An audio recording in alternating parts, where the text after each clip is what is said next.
The last fruit is called the fruit of self-control. Now you see, the fruit of self-control is the last piece, the piece at the bottom. It's also the biggest piece. But without the fruit of self-control, you can just forget about all the other fruits because you can't do it. The fruit of self-control, imagine a person with no self-control over his temper. He gets mad, calls you up and chews you out for half an hour, 30 minutes straight. With no self-control, that person grabs a knife and chops you up. With no self-control, that person gets a gun and just blow you away. No self-control. Or if I have no self-control with my greed, I go into the store, I see something pretty, I look around, there's no one, whoop, into the pocket. No self-control over my greed. So if I have no self-control, I call somebody up and yell at that person for 30 minutes straight. Where's my love? Where's my joy? Where's my peace?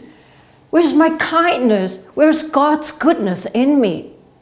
And where's gentleness? I have none. I have nothing. So self-control really is the most important piece. In this picture, I've painted the person saying no to bad things, dark things that God doesn't like. Saying no to things that are no good, that God does not want me to do. And the eyes are looking up, always looking up, looking for guidance from God.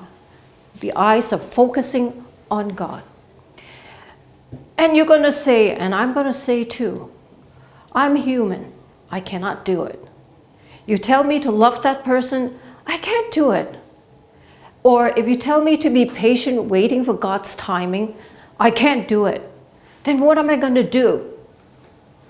I'm going to get down on my knees and I'm going to pray to God and ask Him to come inside my heart and help me to do what I cannot do. Because I'm mere human. But there's a God up there. Why not ask Him to help me to do what I cannot do? I have been through that way before. Somebody hurt me and caused me to go through 3 years of depression. And I say, I cannot forgive this person.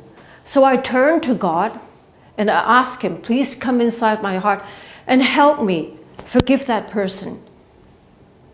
And you know what? If you don't ask, that means you're not interested in getting it. But if you really sincerely want it, then you turn to God and ask. And God delights in your asking, and He will give you, because you're asking something that He likes, He delights. And He delights in your motive in asking, and He will give it to you. I had been through that way before. I had successfully relying on the Holy Spirit, and that is, I use a dove to represent the Holy Spirit, came inside of me and helped me to really forgive that person. And you know what? By the end of the day, I have released someone. And you know who that someone is? Me. You see, we can just have a choice to choose to grasp onto our hatred, to our anger, to our unforgiveness. And who are you imprisoning? Yourself, right? So why are we doing that?